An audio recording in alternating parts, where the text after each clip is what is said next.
Subscribe to my channel and also press this bell icon so you can get latest video notifications. பிரியமானவர்களே, அன்னை மரியாளினுடைய லொரெட்டோ மன்றாட்டு மாலையில் வரக்கூடிய அணிகலன்கள் 13 பற்றி கடந்த 12 நாட்களாக நாம் சிந்தித்துக் கொண்டிருந்தோம். இன்று இறுதியாக வரக்கூடிய அணிகலன் 13வது அணிகலன், விடியற் காலையின் நட்சத்திரமே எங்களுக்காக வேண்டிக் கொள்ளும். புதிய தமிழிலே விடியற் காலையின் விண்மீனே எங்களுக்காக வேண்டிக் கொள்ளும் என்று வருவதை நாம் பார்க்கலாம்.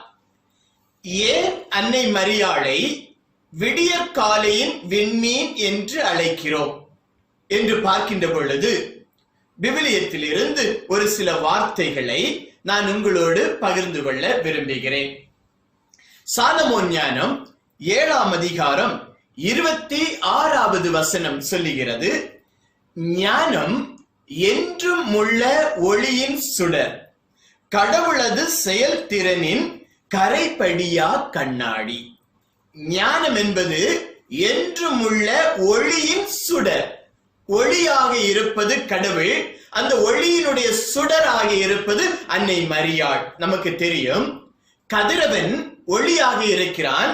அந்த கதிரவனிடமிருந்து ஒளியை பெற்றுதான் நிலாவும் விண்மீன்களும் பிரகாசிக்கிறது. இது நமக்கு தெரிந்த உண்மை. அதே போல ஒளியாம் இறைவன், இந்த உலகத்தை படைத்த ஒளியாம் இறைவனிடமிருந்து அந்த ஒளியை பிரதிபலித்து அந்த ஒளியை உள்வாங்கி இந்த உலகத்திலே சுடராய், ஒளியாய், நட்சத்திரமாய் அன்னை மரியாள் இருக்கிறார்கள் என்று சொன்னால் அதில் எந்த மாற்று கருத்தும் கிடையாது. அன்னை மரியாள் கரைபடியா கண்ணாடி. நமக்கு தெரியும், உடலாலோ உள்ளத்தாலோ அன்னை மரியாள் கரை படியாமல் இருந்தார்கள்.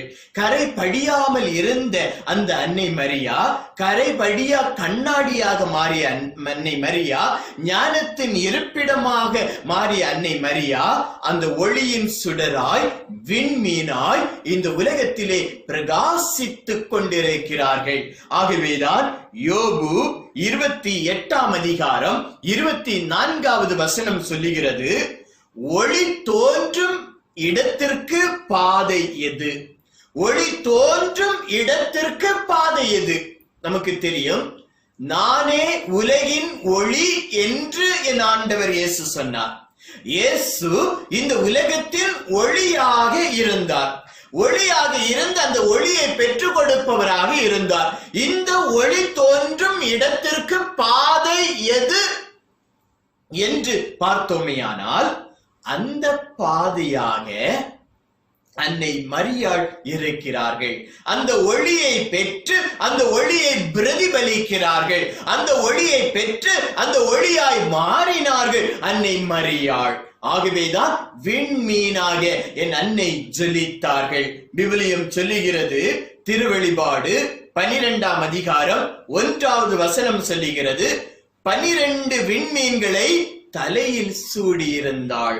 12 விண்மீன்களை தலையில் சூடியிருந்தார்கள் என்ற இந்த வார்த்தையை அன்னை மரியாளோடு இணைத்து பார்க்கலாம். அன்னை மரியாள் விண்மீன்களை தாங்கியவர்களாய் காட்சி அளிக்கிறார்கள். அடுத்ததாக சொல்லப்பட்டிருக்கிறது, திருவெளிபாடு 22ஆம் அதிகாரம் 16வது வசனம் சொல்லுகிறது, தாவீதின் குல கொழுந்தும் வழி தோன்றுதலும் நானே, ஒளி படைத்த விடிவெள்ளியும் நானே. ஒளி படைத்த விடிவெள்ளியும் நானே. விடிவெள்ளியாக, விடிவெள்ளி நட்சத்திரமாக அன்னை மரியாள் இருக்கிறார்கள் என்பதை இந்த வார்த்தைகள் நமக்கு எண்பிக்கின்றன. ஆகவேதான் சீராக் 50ஆம் அதிகாரம் 6வது வசனம் சொல்லுகிறது, முகில்கள் நடுவில் தோன்றும் வெள்ளி போன்று விளங்கினார்கள். முகில்கள் என்றால் மேகம். இந்த மேகத்தின் நடுவே தோன்றும் விடிவெள்ளி போன்று விளங்கினார்கள். பாத்திமாவிலே அன்னை மரியாள் காட்சி கொடுத்த அந்த தருணத்திலே மேகமானது இறங்கி வருகிறது. அந்த மேகத்திலிருந்து அன்னை மரியாள் தன்னுடைய பிரகாசத்தை, தன்னுடைய முகத்தை இந்த உலகிற்கு காட்டினார்கள், அந்த பிள்ளைகளுக்கு காட்டினார்கள். மேகத்தோடு அன்னை மரியாள் இறங்கி வந்தார்கள். ஆகவேதான் முகில்கள் நடுவே தோன்றும் விடி வெள்ளி போன்று தோன்றினார்கள் என்று சொல்லப்பட்டிருக்கிறது. அதோடு இணைந்து இந்த விடி வெள்ளி, விடியற் காலை என்பது புது நாளினுடைய அடையாளம், புதிய நம்பிக்கையினுடைய அடையாளம். இருள் முடிந்து பகல் ஆரம்பிக்கிறது என்பதனுடைய அடையாளம் தான் வைகறை, விடி வெள்ளி, விடியற் காலம். அந்த விடியற் காலத்தினுடைய நட்சத்திரம் அன்னை மரியாள். அப்படியெனில் இருளிலிருந்து ஒளிக்கு வருபவர்களுக்கு, வாழ்வுக்கு வருபவர்களுக்கு புது நம்பிக்கையை கொடுப்பவர்களாக அன்னை மரியாள் இங்கு இருக்கிறார்கள் என்று சொல்லலாம். ஏனெனில் அன்னை மரியாள் நம்பிக்கையை கொடுத்தவர்கள், இந்த உலகத்துக்கு நம்பிக்கையை கொடுத்தவர்கள். இருளிலே வாழ்ந்து கொண்டிருந்த மக்கள், சாவிலே வாழ்ந்து கொண்டிருந்த மக்கள், துன்பத்திலே வாழ்ந்து கொண்டிருந்த மக்கள் இந்த உலகத்திலே வெளிச்சத்தை காண அன்னை மரியாள் நங்கூரமாயிருந்தார்கள். அன்னை மரியாள் நம்பிக்கை விதையாயிருந்தார்கள். காரணம், அன்னையினுடைய ஆம் என்று சொன்ன அந்த வார்த்தை தான் இந்த உலகத்திற்கு நம்பிக்கையை கொடுத்தது, நம்பிக்கையை கொடுத்து புது வாழ்வை கொடுத்தது. ஆண்டவர் இயேசு என்ற அந்த வாழ்வு, ஆண்டவர் இயேசு என்ற நம்பிக்கை இந்த உலகிற்கு கொடுப்பதற்கு, வாழ்வு கொடுப்பதற்கு அன்னை மரியாள் காரணமாக இருந்தார்கள். ஆகவேதான் விடியற் காலையின் நட்சத்திரமே எங்களுக்காக வேண்டிக் கொள்ளும் என்று நாம் சொல்லுகிறோம். அடுத்ததாக புனித அந்தோணியார் அன்னை மரியாளின் மீது மிகுந்த பக்தி உடையவர்கள். அன்னை மரியாள் அந்தோணியாருக்கு காட்சி கொடுத்ததையும் நாம் கேட்டிருக்கிறோம். அன்னை மரியாள் அந்தோணியாருக்கு காட்சி கொடுத்து அவர் எண்ணிக்கொண்டிருந்த ஒரு சிந்தனைக்கு, ஒரு கேள்விக்கு விடையளித்தார்கள். அந்த விடை என்ன என்பதை ஆகஸ்ட் மாதம் 15ஆம் தேதி விண்ணேற்பு அன்னையினுடைய அந்த விழாவிலே நான் உங்களுக்கு எடுத்துச் செல்லுவேன். ஆக இந்த அந்தோணியார் அன்னை மரியாளை பற்றி பேசுகின்ற பொழுது, அதாவது இந்த விடியற் காலையின் நட்சத்திரமே என்ற இந்த வார்த்தையை பற்றி பேசுகின்ற பொழுது அழகாக ஒரு நிகழ்வை சுட்டி காட்டுவார். அது என்ன நிகழ்வு என்றால், கடவுள் இந்த உலகை படைத்த நேரத்திலே இந்த உலகம் அழகாக இருந்தது. அதோடு அதற்கு முன்னால் விண்ணகத்திலே ஆண்டவர் லூசிபரை அமைக்கிறார். லூசிபர் விண்ணகத்திலே இருக்கிறார். இந்த லூசிபர் என்றால் அழகு தமிழில் வைகறையின் புதல்வன், விடியற்காலையின் நட்சத்திரம் என்று பொருள். இந்த லூசிபர் என்ன நினைக்கிறான் என்று சொல்லுகின்ற பொழுது ஏசாயா 14ஆம் அதிகாரம் 12, 13, 14, 15 இறை வார்த்தைகளை நீங்கள் வாசித்து பாருங்க. அங்கு சொல்லப்பட்டிருக்கிறது, வைகறையின் புதல்வனாக ஆண்டவர் இந்த லூசிபர் ஏற்படுத்துகிறார். இந்த லூசிபர் ஆண்டவரனுடைய அடுத்த நிலையிலே இருந்து கொண்டிருக்கிறார். அப்படிப்பட்ட இந்த லூசிபர் தன்னுடைய மனதுக்குள்ளே கர்வம் கொள்கிறார். என்ன கர்வம் எனில், இதோ நான் வான் மேகங்கள் மேலே எழுந்து செல்வேன், உன்னதற்கு இணையாக நான் இருப்பேன், என்னுடைய உறைவிடத்தை நான் விண்ணகத்திலே கடவுளுக்கு இணையாக அமைத்துக் கொள்வேன் என்று அவன் பெருமை கொண்டான். கடவுளுக்கு இணையாக தன்னை கருதினான். ஆகவேதான் அங்கு போர் நடைபெறுகிறது. திருவெளிபாடு 12ஆம் அதிகாரத்தை நீங்கள் வாசித்து பாருங்க. அங்கு சொல்லப்பட்டிருக்கிறது, தலைமை காவலர் மிக்கேல் அதிதூதருக்கு இந்த லூசிபருக்கு போர் நடைபெறுகிறது. அந்த போரிலே லூசிபருக்கு விண்ணிலே இடம் இல்லாமல் போகிறது. அவர் அங்கிருந்து தூக்கி வீசப்படுகிறார் நிலத்திலே. ஏனெனில் ஆண்டவருக்கு இணையாக மாறுவேன் என்று சொல்லி கீழ்ப்படியாத காரணத்தினால் அந்த வைகறையின் புதல்வன் என்ற நிலையில் இருந்து தூக்கி வீசப்படுகிறான் லூசிபர். இப்பொழுது அந்த இடமானது வெறுமையாக இருக்கிறது. வெறுமையாக இருக்கக்கூடிய அந்த இடத்திலே ஆண்டவருக்கு ஒரு ஆசை, அந்த இடத்திலே லூசிபரை வைக்க வேண்டும். லூசிபர் என்றால் வைகரையின் நட்சத்திரம், விடியற்காலையின் நட்சத்திரத்தை அங்கே வைக்க வேண்டும் என்று ஆசைப்படுகிறார்.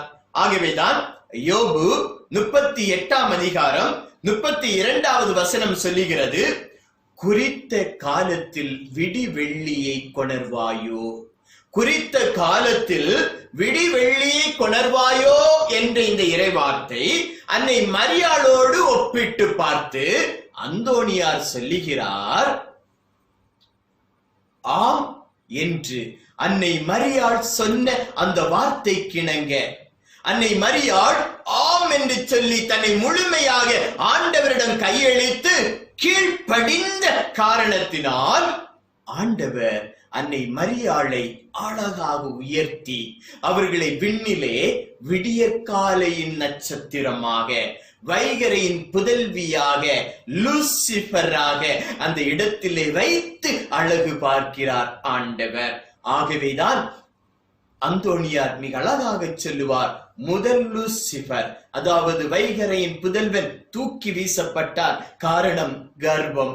இரண்டாவது லூசிபர் அதாவது வைகரையின் நட்சத்திரம் ஆண்டவருக்கு ஆம் என்று சொன்ன காரணத்தினால் விண்ணிலே பொருத்தப்படுகிறார்கள் என்று மிக அழகாக சொல்லுவார். இயேசுவில் பிரியமானவர்களே, அன்னை மரியாளினுடைய இந்த மன்றாட்டு மாலையின் அணிகலன்கள் 13ஐயும் நாம் 13 நாட்களாக சிந்தித்துக் கொண்டிருந்தோம். இந்த அணிகலன்கள் ஒவ்வொன்றும் ஒவ்வொரு விதத்திலே அன்னை மரியாளுக்கு மெருகூட்டி நம்முடைய வாழ்வின் பாதையை நமக்கு தெரிவிப்பதாக இருப்பதையும் நாம் மறந்துவிடக் கூடாது. இந்த மன்றாட்டு மாலையிலே இன்னும் பல நிலைகள் இருப்பதை நாம் பார்க்கலாம்.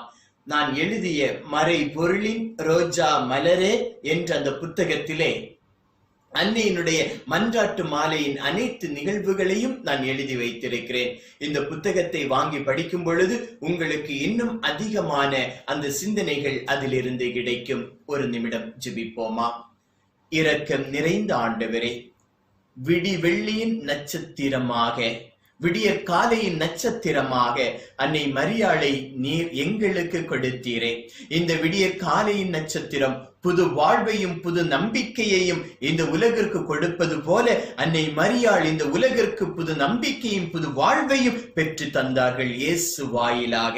அந்த ஆண்டவர் இயேசு ஒளியா இந்த உலகத்திற்கு வந்து நம் ஒவ்வொருவரையும் ஒளியால் நிறைத்து நீங்களும் இந்த உலகிற்கு ஒளியா இருக்க வேண்டும் என்று சொன்னாரே. அந்த ஒளியை நாங்கள் பெற்றுக்கொள்ள வேண்டும். அந்த ஒளியை பெற்றுக்கொள்வதற்கு அன்னை மரியாள் எங்களுக்காக பரிந்து பேச வேண்டும். நாங்கள் இருளிலே வாழ்க்கை நடத்துகின்ற பொழுது இருள் மேகங்கள் சூழ்ந்து அடுத்து என்ன செய்வது என்று தெரியாத நிலையிலே நாங்கள் தித்தித்து நிற்கும் பொழுது அன்னை மரியாள் எங்களுக்கு வெளிச்சத்தை கொடுத்து எங்கள் வாழ்வை வளமாக்கி நம்பிக்கையை ஊட்ட வேண்டும் என்று எங்கள் ஆண்டவராகிய கிறிஸ்து வழியாக உம்மை மன்றாடுகின்றோம். ஆமென்.